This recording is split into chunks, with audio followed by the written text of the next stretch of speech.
Today, I'm delighted to have Lorraine, Greg, and Guy from Free Partners. Free Partners is a London-based creative agency that specializes in the insurance sector.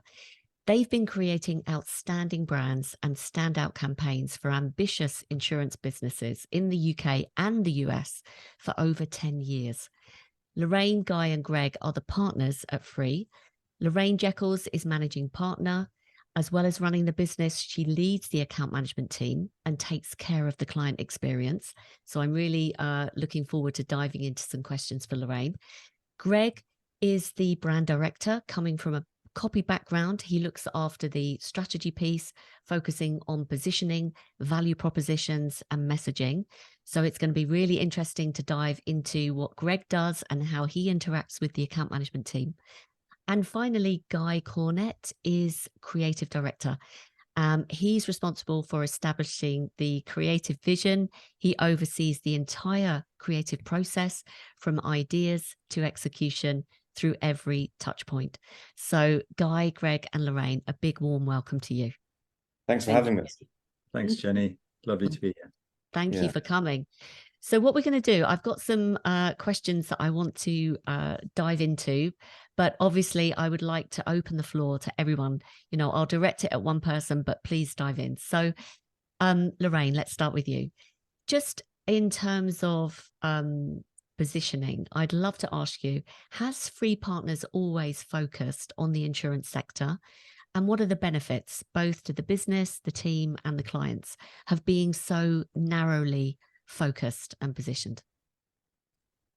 We always have. I started my career in insurance, and I think it's one of the best kept secrets in terms of the industries to work in. Right, I've worked in investment banking, I've worked in legal, I've always worked professional services, but insurance is just one of those industries which is just so rich and so varied. Right, people always laugh when I say this, but I do. It's genuine. I absolutely love it. I think there's so many industries where the experts that you work with are experts in just one thing, the thing that they do. But within insurance, you know, there might be insurance experts, but they're also experts in horses or cryptocurrency or employee benefits, climate change. I mean, space. It's absolutely limitless. So I think from an agency perspective, the creative opportunities are equally as vast, right? We've worked with many businesses of different sizes, you know, big, small, global, UK, US, even in the Bahamas. Sadly, we didn't get to go on site for that one, but you know, it was. We were angling for that, weren't we? We were, yes. Site visit, definitely. Yeah. Next time. Yeah. But yeah, I think that's it. And so the opportunities for us as a creative agency, as I said, are vast. For our team, it really gives them an opportunity to kind of do things differently. Most of the businesses and the clients we work with are quite ambitious. That's why they choose us. They want to do things differently. They want to push the boundaries creatively. And they're continually looking for ways to innovate and make what they do better for their customers, which is a fantastic opportunity for anyone working in our team to really stretch their creative legs. So I think, yeah, it's a brilliant sector to work in, and don't tell anyone. No, I'll keep it a secret. Obviously, you know, one of the reasons I wanted to have you all on today was because one of my first ever podcast episodes was with Kate Whittaker, and Kate is one of your clients and still is. And she was throughout the interview. She came back twice, actually, because her podcast was so popular. She was singing your praises. She's in the insurance sector. You specialize, and you have obviously serviced her account and developed that relationship to a really great level. So I'm looking forward to kind of, as we go through, uncovering why she's so happy with you and what you do. So Greg, from your perspective, your company values are your guiding principles for doing business in general. So can you explain what your principles are and maybe share some examples of how you keep them alive within the agency?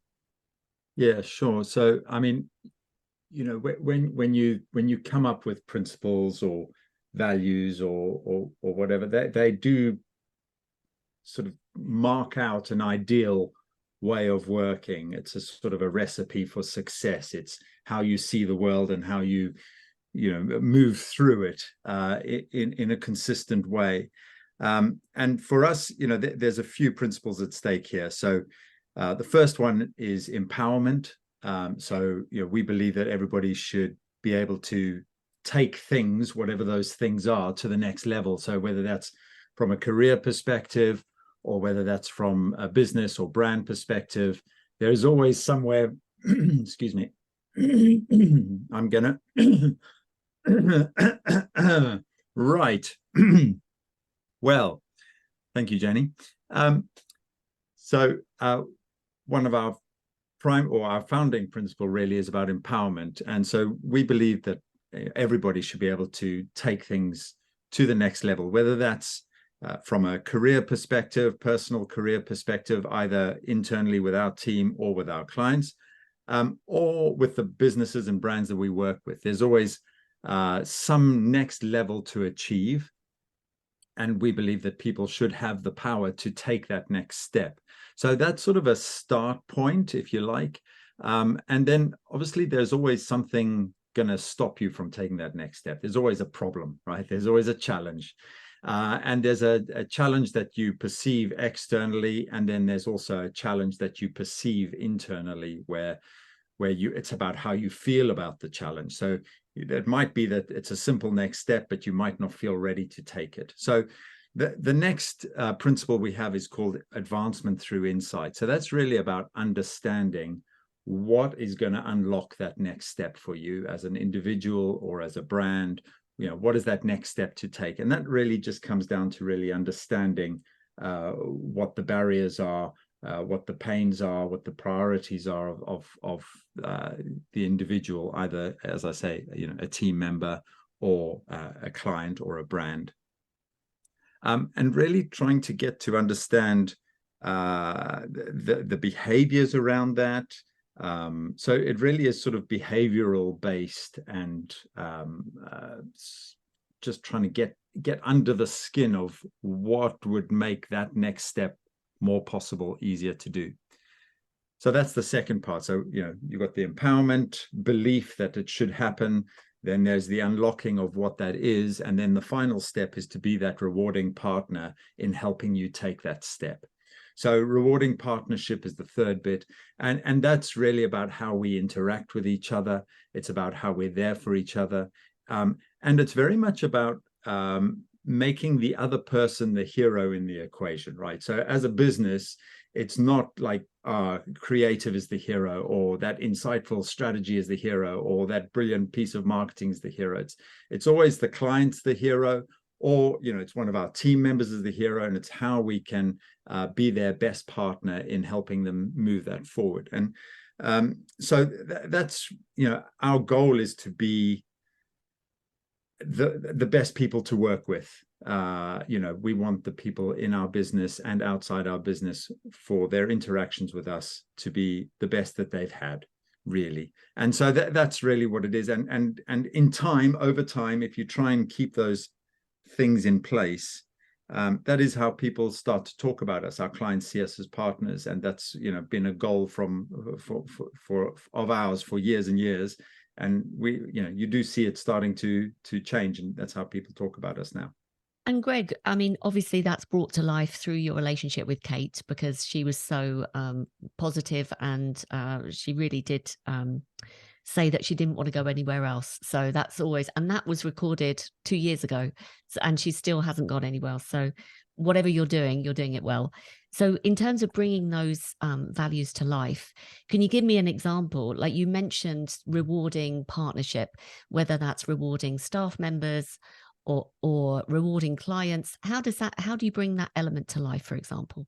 I think for team members, it's one of the biggest things that we try and do is make it possible for people to progress as quickly as they are comfortable and are competent to do. Right. When I started out in my career, I was always very hungry for the next step. And I couldn't really understand why I had to be a certain age before I could do something, you know, oh no, you can't get to that next level. So I think with our team, it's really about giving them being the rewarding partner from an employment perspective, is giving them the opportunity to try out new things that they're interested in terms of, you know, creatively, is that, you know, coming up with new ideas to write about if you're in copy, or coming up with new ways to execute creative campaigns. Or, you know, from an account management perspective, is, you know, getting involved in some of the more complicated commercial aspects of the account management function, that isn't just, oh no, you can do that when you're 25. It's right, are you able to, you know, sit with me, let's sit down, let's work it through. We do you know, career planning with everybody, which is all about, you know, looking at development and how that we can build those development plans to be beneficial to the business, to the clients, and also personally to the individuals. So I think that's how we do it with our team. With our clients, it's really a case of, you know, understanding them on an individual basis. You know, what are the challenges that they are facing, you know, in their market, internally, commercially, personally, in some cases. It's right. It's being a partner is not just a cookie cutter approach to, this is your client experience, there you go. It's right, what do you actually need from us? How can we best help you? And that's not just delivering the thing that they've asked for. It's listening and trying to understand what that bigger problem they're trying to solve is, and what the issues are that they are facing. It's a great response and a great approach, I would say. And that's kind of best practice account management. So thank you for sharing. And I think it brings us quite nicely on to Can I cut in there as well? Sorry. Yeah, So please do. Sort of add to that. I think that, you know, as Lorraine quite eloquently put, you know, there is a employee focus and a client focus to the partnership. But, you know, we're also doing stuff for charity and for, you know, the bigger environment outside of free, outside of insurance as well. So we've got this brilliant campaign that we put together called Free Love, which basically goes around to people that might not be able to afford the creative process, you know, have designers and creatives and account managers at their service, you know, for a period of time. And we jump into projects. So we've just done something for pancreatic cancer, which is close to our hearts at Free, and also for, you know, the wider area, Aldgate as well, and Tower Hamlets. So we're sort of putting a lot of stuff together, making sure that that partnership isn't just, you know, a business focused and a revenue focus. It's also something bigger. How do you uncover that there's an opportunity for you to then put your thinking into practice, be proactive with those ideas, and do that kind of free love? Are you invited in by the client, or is that something that you recognize because you understand the client's situation so well, as Lorraine said, and then you're proactive? Yeah, I think, you know, a lot of it, you know, we are very close to our clients. So those conversations will naturally crop up, you know, and our clients are, you know, extremely valued. And so, you know, those conversations will be there, and therefore we can offer that. Or it's us being proactive as well. I mean, definitely the stuff outside, you know, the sort of social activities that we do is us going and approaching people, making sure that, you know, yeah, we're putting our best foot forward and helping out people as much as we can, really. Yeah, so it's a bit proactive and a bit of conversation.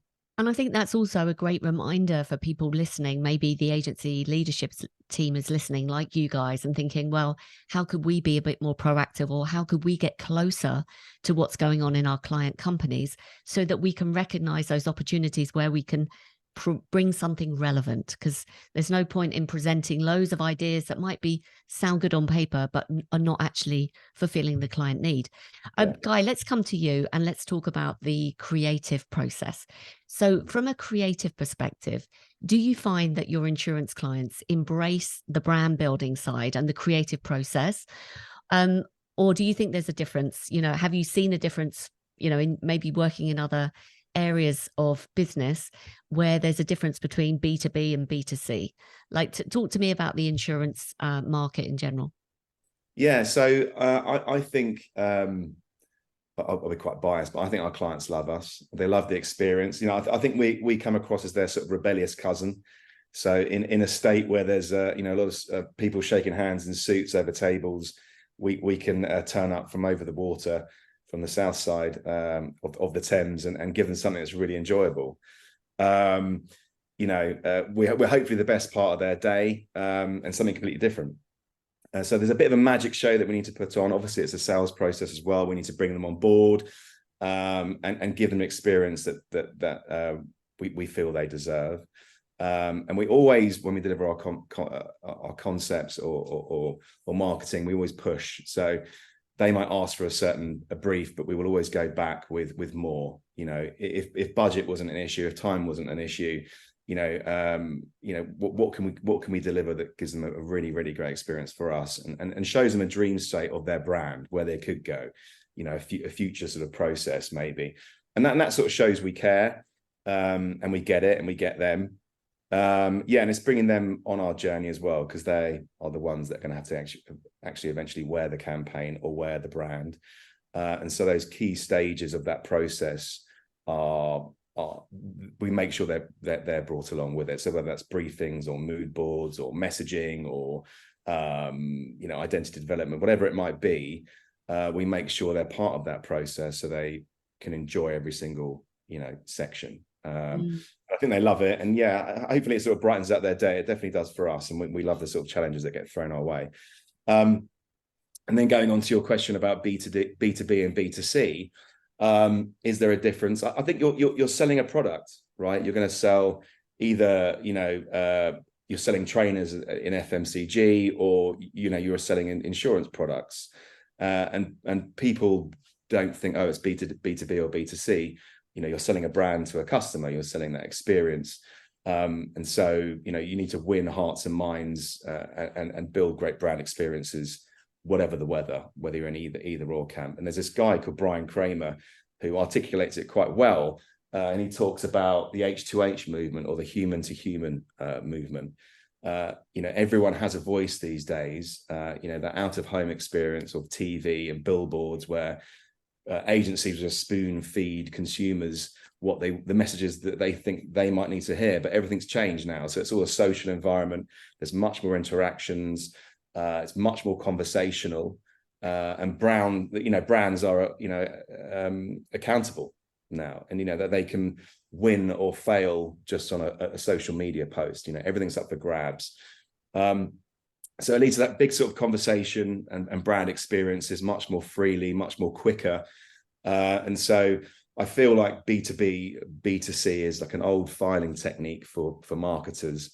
And it's much more conversational. It's much more human experiences, peer-to-peer, human-to-human, however you want to sort of phrase it, experiences is sort of top of the agenda, especially for communicating effectively to a modern market. So I wouldn't say it's B2B, but I don't think there's a difference. I think we're all humans. Let's sell as such. Yeah. Nice. And that was probably a little bit judgmental on my part, thinking insurance companies, maybe they're more risk averse, maybe they're more, looking at measuring success and the ROI. But you're saying it's absolutely the same. It doesn't possibly the most entrepreneurial market that I've ever worked in. Super passionate people, really, really clever, know exactly what they want. They just need help communicating, and that's where we can jump in. Amazing. Yeah. Lorraine, did you add something? Or Greg, go ahead. Go on, Greg. Yeah, so there's a couple of things. So our space where we operate mostly is in B2B insurance, which is often, usually commercial, complex insurances for all sorts of, any type of business out there, as Lorraine mentioned, from people who put satellites into space to people, insuring hot and cold storage in the crypto space, etc. The products are abstract. It's a insurance policy. The product only becomes real at the point where you need to make a claim. And before that, it's pretty much based on trust. And that's the job of a brand. So I think more and more businesses are becoming very much brand building focused. And as Lorraine mentioned, also because of all the M&A activity, these organizations are getting bigger and bigger, and all the PE funding behind them. They have proper processes in place, and they They do want brand building. So that is on the up, and it has been on the up. That's a trend we've seen. In terms of from my perspective, the only difference for me about B2B and B2C at the moment is how much sort of research insight you can get. There's not a lot of quant stuff out there. It's quite hard to run your own research programs. Appetite isn't really there at the moment. So, understanding those pain points, those priorities, it really does require a close relationship, not only with the marketing client, but also with the people that operate within the business. So we do speak to product people, we do speak to underwriters, we do speak to brokers, we speak to business leaders. We don't just speak to marketing people. Thank you, Greg. That's really interesting. All the stakeholders included. Lorraine, was there anything final to add to that? No, I was just thinking about the B2C, B2B question, and really that's been the opportunity for us, right? It's what our clients absolutely love is our combination of that in-depth understanding of their industry and and the terminology they use, and knowing what reinsurance is and subrogation and captives and all that technical language, that it gives them a shorthand which makes all the understanding much quicker.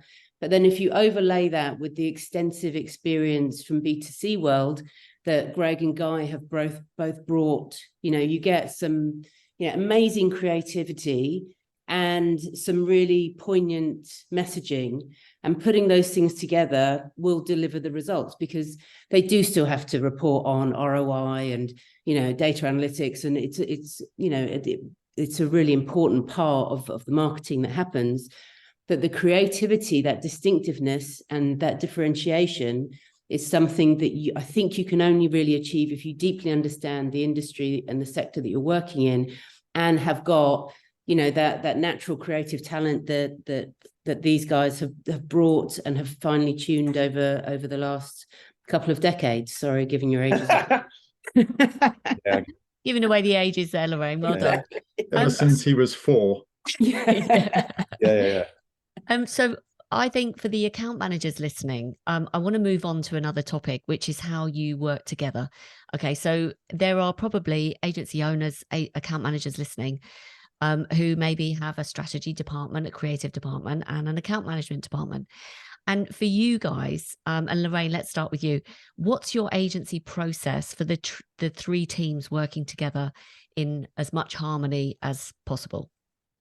Well, I think the process starts with the mutual respect for each other's disciplines, and an understanding, as Guy spoke about earlier, is that we each bring a different insight and passion, and the power of what we deliver comes from the unity of those three pieces.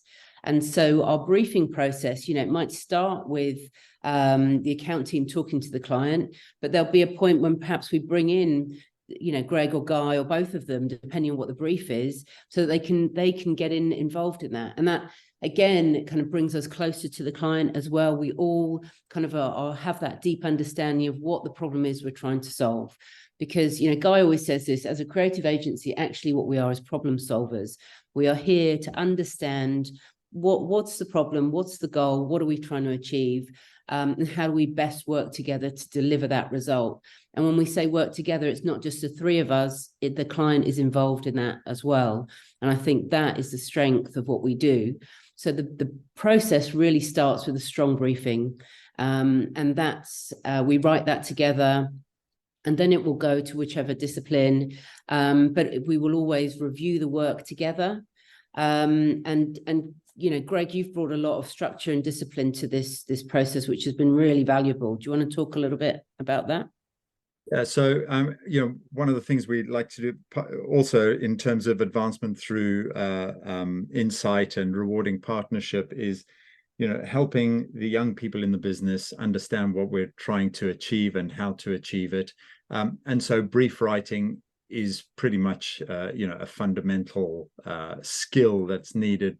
And one of the things we do is we get them involved in the client conversation up front, on the call, and then also writing the briefs together. So we might get a designer and an account manager to write the brief together, and then, you know, review it with us three.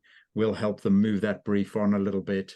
And then, you know, we all know we're all involved in bringing that piece to life. It's not a brief is written here, it's passed here, and then it's moved on to here. And, you know, it is about working together. It is a team. It's one team. It's not three separate teams in three separate departments.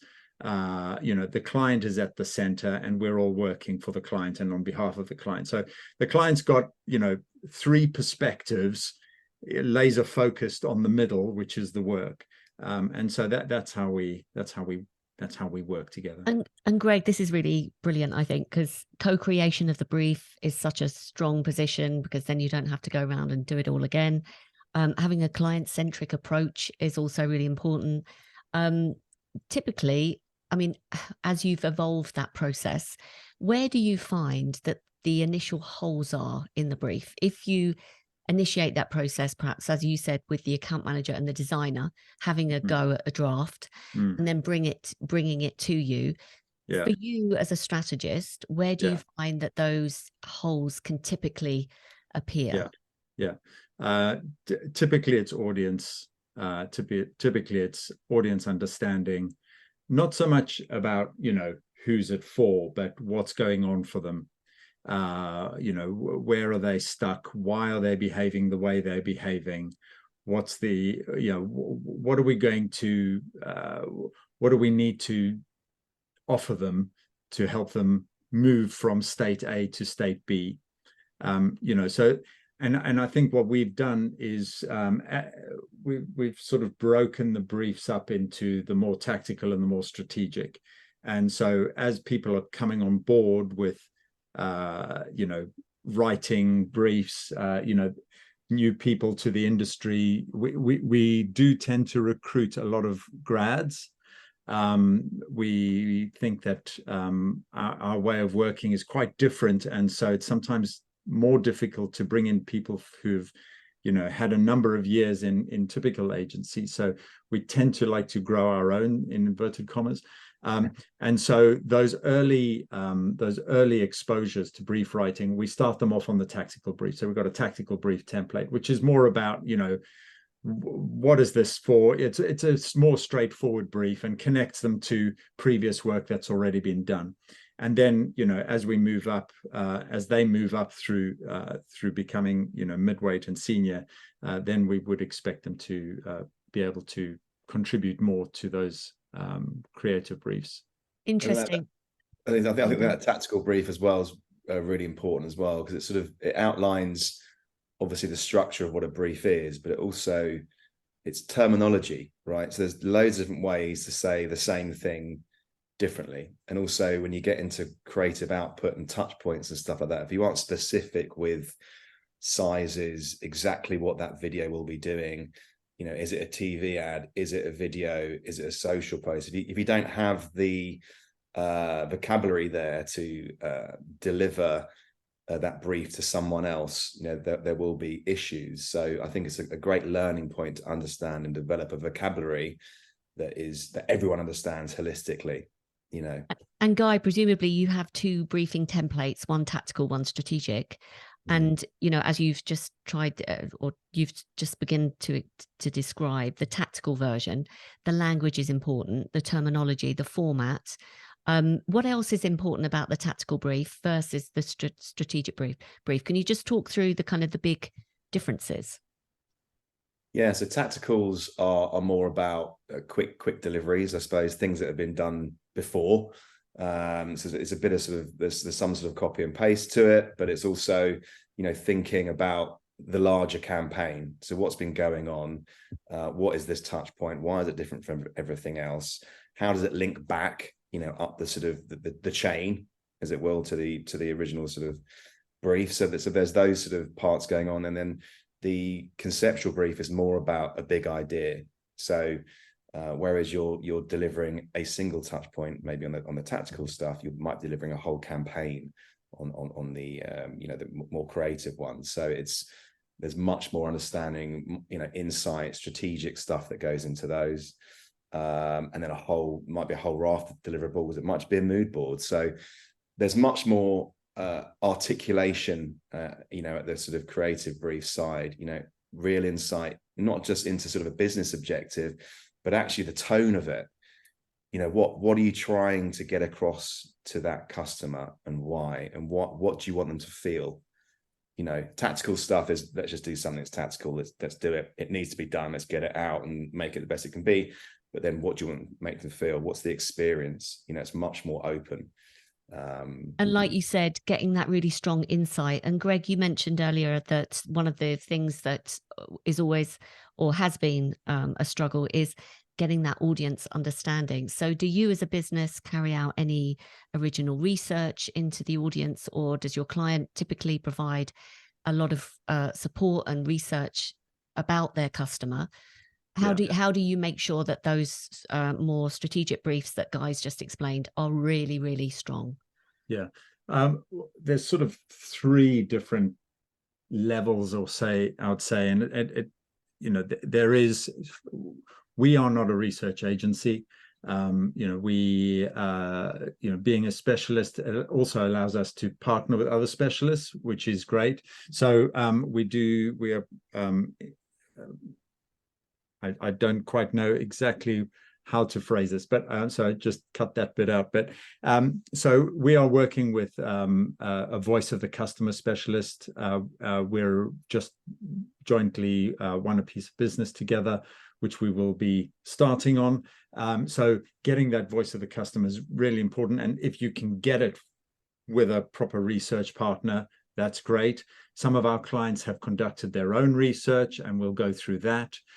Sometimes we will have the opportunity to speak with clients, customers directly, and have get, you know, just a bit of ethnography there, bit of color, bit of context, but also, you know, unlocking some of the experience from people who are at the coalface selling, whether that's brokers or whether that's underwriters speaking to brokers.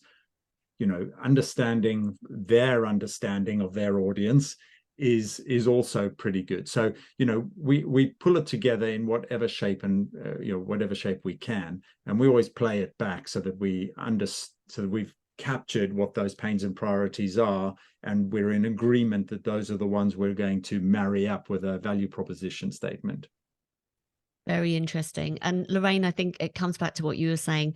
Voice of the customer is as important for your clients' customers as it is for your clients. And presumably your account management team are at the coalface, and they are talking to your insurance clients. And like you referred to earlier on, they're picking up on the language that they use. You know, what's a reinsurance company and what does that mean, and policies, etc. So do you think that also helps the account management team in general with your processes, that they understand this language to a little bit more of a deeper level than perhaps an agency account manager that works across multiple sectors? Absolutely. I mean, absolutely. I think it's always going to be an advantage, particularly in, you know, evaluating the quality of the work. I think one of the things that the account management team is responsible for is, you know, being that, you know, working closely with the creative director to be a guardian of the quality of the output. And so Guy has got extremely high standards, like eye-wateringly high standards, not just because he's tall, but and I think that the robust briefing process gives us an objective measure. But there's also that intangible, knowing the client, knowing their audience, knowing, you know, the personalities that they're dealing with internally, that the account team are the only ones with that insight. And we have to say, hang on, you know, that word, I know it's a good word, but I'm not quite sure that how that's going to go over with the CEO of this business. You know, and so I think absolutely the voice of the customer is where the account managers can bring some really good insight to make the creative work even better. Brilliant. I'll definitely echo that. You know, we will have done some, you know, strategic work and pulled out the main thing and Guy would have done his magic, and then Lorraine, will look at it and go, it's just missing something, there's, and it's usually on that emotional level, the connection with just understanding what the client wants to feel, or what they understand the business needs to feel internally about something. And it normally will just require a tweak here or there to bring that to life, to make sure that that's present as well. And that's the three parts coming together to create something better than any one of us could do on our own. Very nice. And Guy, I want to come back to those high standards that you've got, because this is probably a question on everyone's kind of mind listening from an account management perspective. What impresses you, Guy? Working with an account manager, you must have worked with tons in your experience. What's going to really impress you about working with an account manager? I think someone that can, Lorraine talks about it all the time, someone that can speak creative is something that's really, really great. So someone that understands how to convert a business goal or a client objective into something that's a creative brief, or be able to keep that communication and community going between creative and account side. So, the insight from clients, don't know if you've seen Game of Thrones, but they're pretty much the king's hand, right? So they have the ear of the client, and they deliver that sort of understanding of, the company goals, what's the insights, how can we make for, better creative off that. So I think it's, definitely delivering insights. Someone that understands, their client wholeheartedly, what the business goals are, because some of the briefs can be quite hard to get your head around as creatives. We're not, some of the guys, especially the younger sort of employees, colleagues, might not necessarily understand the terminology of insurance or what a reinsurer is. So you need to sort of understand the business goals from the insurance side of it, and understand what the client is asking for, and it be re-articulated into something that can be easily digestible, and then reinterpreted by a creative, and then reflect on that, and then see, okay, the creative's great, but does it answer the business objectives? And then there's that conversation to be had there, and it being objective and not subjective as well. So the object of the brief is to, I don't know, sell more policies or whatever it is. It's not, I don't like green. And so you need to understand how to sort of, it's really, really hard to be an account manager now. I'm sort of talking about it. You've got to communicate to the business side of it, but also understand the creative side of it, which is a very hard thing to do. But we seem to be doing it quite well, which is great. And you support your team in how to do that. So have you seen those kind of account managers that have been working with you with that aha moment? Oh, I get it now. When you finally finalize a brief and you say, that's what I call a good brief, and then you can start working. Do you kind of see the revelation when you are taking people from grad stage to being sort of fully fledged account managers? Yeah, I think you definitely see that progression. I know what I was like when I first started out in my career. And I think it happens in gradual stages. So, you just learn what to expect, and then you want to deliver that yourself. And so there's just sort of a natural sort of conversion. But I think a really lovely thing is when the accounts team has sort of written a brief and it comes in and we deliver the creative. And in our mind, it's just sort of a reaction to the brief and what we do day to day. But when they see that visually, it really excites them. Really an emotive connection there to what they've asked for, and then what's been delivered. And sort of it's really important that we just don't make things that look pretty. They actually mean something, on a level that's, yes, we're answering the brief, but, how do you actually connect with that audience? I think semiotics in that, or, think of something clever or a hook, and so that's what we develop, and then sort of play that back to the accounts team. And when we get that right, that's a lovely little spark that happens internally. That was a really funny moment, right, Guy? Because you were explaining that, and both Lorraine, Greg, and I were both leaning in and smiling. It's almost like we totally get it, right? Because I think Greg called it magic. And I felt it myself when I put a brief in, and then you get the work back, and you go, "Wow, they did that from that brief." So Yeah. there is something magic that happens in the creative process. There's no doubt about it. Yeah, I think just going back to that sort of human to human or peer to peer stuff. I think it's just communication, isn't it? Like, we're all humans, we like emotive things, and we're just blessed that we're in a environment and in a job that allows us to create things like this. So we're super lucky. We are indeed. Lorraine, were you going to add something there? I was just one last little thing was in terms of that communication with creatives. So about 8 years ago, Guy and I used to kind of butt heads a little bit, because I was all about time, get it done, client delivery, and we just keep interrupting him, doing things, and feedback would be very direct. I'm quite direct person. I'm efficient with my words and my time.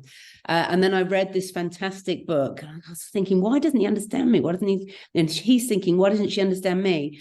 Read this great book by a designer called Bonnie Siegler, and it's called Dear Client. And I give it to all the account managers, and I say, read it. And it's a quick read. It's designed beautifully because she's a designer, but it just teaches you how to speak creative and how to understand creative. And there's some lovely little tidbits in there, and I still refer to it. I've got about 3 copies around my house. So in moments of frustration or whatever, I can just kind of go, or how do I feed back in this way that's going to make that brief better or make the work better? And it's just, as an account person, taking the time and showing the interest to understand the creative process and be part of it. Because that's the thing that makes the difference, is by being able to communicate effectively with the strategy and the creative and the client, you are actually part of that. You're not just briefing work in, you're part of it, which is why you get that moment of joy, when this beautiful thing comes out the end that's going to be really effective and the client's going to love it. So love that, Lorraine, and thank you for the tip there. Guy, did you see the transformation after Lorraine read that book?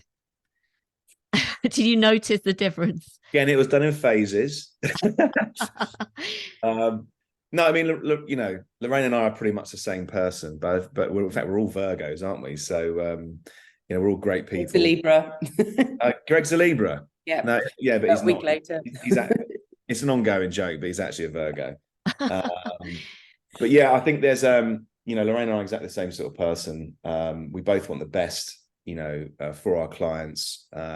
And I think originally it was, Lorraine, it's more traditional, I suppose, old classic sort of agency stuff, accounts team are over there, creatives are over here. And it shouldn't be like that at all, to understand, we're all, again, going back to that human process as well. So it's something we developed, and, why us 3 sort of work really well together is that communication piece. And so it happened over time. I wouldn't say there was a pivotal moment when I was like, Lorraine gets me. And there'll always be sort of butting heads, but I think that's healthy, and I think we've learned how to communicate that in a really effective way to overcome hurdles and be the best versions of ourselves, I think. And Greg, how do you fit into that mix? Do you find that there are some communication challenges from you're very much seeing it through the lens of strategy? Yeah, look, there's always communication challenges in every business. We're all working really fast. We're working, on different things. Sometimes we're together in the office and sometimes we're not. But it just comes back to those values that we started at the start, that advancement through insight. So, there was a blocker. Lorraine found the key to unblock that, which was, figure out how to speak to your audience, which is basically what all communication is about, right? It's like, how are you going to understand that person such that you can be understood? And then that rewarding partnership, knowing that you want to be that person's rewarding partner for the day in that interaction.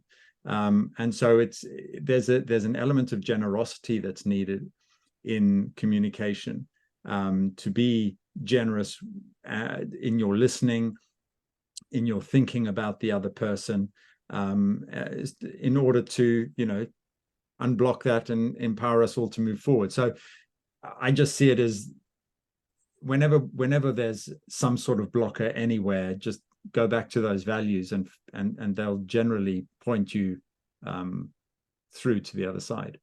Very nicely put. I'm conscious of time, but I still want to ask you sort of quite a big question, actually, and I'd love to hear from all of you about the trends in the insurance market. Obviously, you're absolutely immersed in this sector. So how do you think, or how are you currently seeing that your clients' needs are changing and how they'll continue to change? And how do you think, as agencies, perhaps in general, but you particularly serving that market, how you feel that you need to adapt? Who wants to kick off? Lorraine.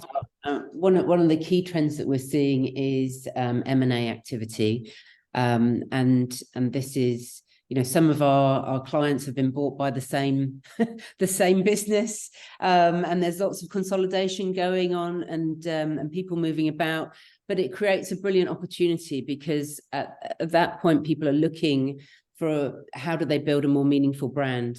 You know, how do they communicate the change and the growth that's going on internally as well as externally? What does it mean for, you know, the colleagues in their business, or, you know, the customers that they're working with? So I think that is a real opportunity in the insurance sector, is bringing more meaning to the brands, you know, thinking about more creative campaigns and internal campaigns as well. We're also seeing, and it started really during the pandemic, because insurance is very much a relationship-driven business. A lot of it is done face-to-face, and it comes back to that trust that Greg was talking about earlier. It's so important, but obviously during the time when you couldn't travel, you couldn't see people, how do you keep your message and your brand out there? How do you keep in contact, you know, reach your arms across the oceans? And I think we saw that you know, the marketing became a strength for businesses to lean on in that digital space, and the opportunity there is really coming back to that human to human approach that Guy was talking about.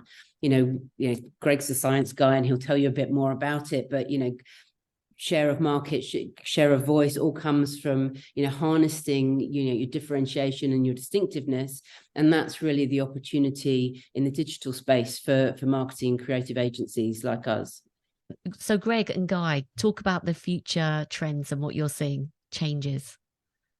Yeah, I mean, I feel that, you know, emerging risks are a big thing. I don't think they're trends. I think there's just a massive global shift in how we communicate and what we get up to. You know, it's climate change, mental health is a big thing.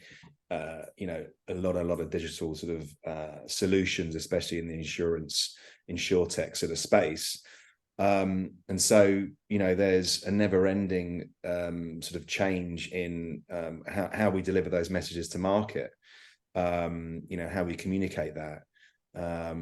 And, you know, it's delivering those unique experiences, understanding the market, helping brands sort of stand out as best we can, and communicate those new feelings or products, or, you know, helping their risks basically. And luckily enough, we're prime specialists in that space, so we're ready for that. So I think, yeah, emerging risks for me is one thing, and being on the button and trying to sort of understand that curve as best we can. Thanks, Guy. And Greg?